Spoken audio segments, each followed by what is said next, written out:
মুখত পেশাব কৰি আছে মুছলমান জাতিৰ।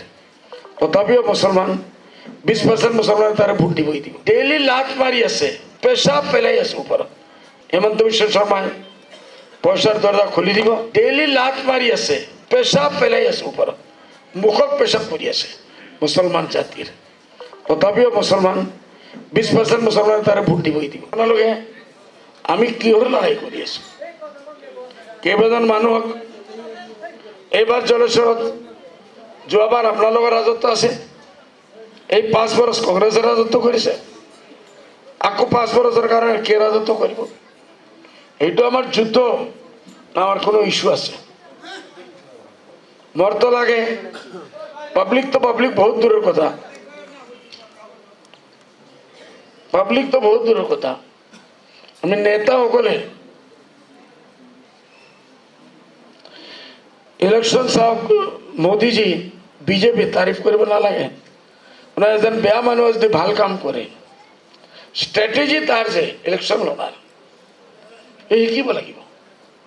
যদি এই ফিল্ডত আমি আছো, আপুনি মোদীজীক গালি পাৰক। আমি একজন দুইজনে গালি পাৰিলে সি তো তাৰ মিনিষ্ট্ৰী বনাবই।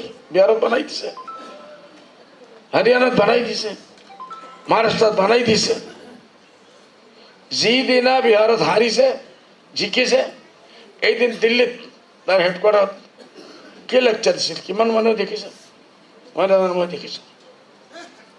এই সেইদিনাই কৈছে बोले ये मेरा, हम बिहार जीत गए, अब हमारा अगला लक्ष्य बंगाल है, आसाम है, केरला है, पौंडीचेरी है, मैं नाम लैसे यकल स्ट्रेटेजी কি আছে না? যে বিহারের যেদিন ইলেকশন শেষ, এই মানুহবিলাক উঠাই আনি বেংগল আর অসমত পঠাই দিব। তার ওয়ার্কার সব ইয়াত আহি আছে, ডেডিকেটেড মানুহ। ইসকলৰ মা নাই, বাপ নাই, দেউতা নাই, নাই দল শিকাব লাগে। ঘৰে ঘৰে গৈ মানুহক মূৰ্তিৰ ওপৰত হাত ৰাখি মন্দিৰত লৈ গৈ কসম খায়। এয়া বিজেপিক ভোট দিব লাগিব। কিহৰ কাৰণে? মুখত পেশাব কৰি আছে মুছলমান জাতিৰ।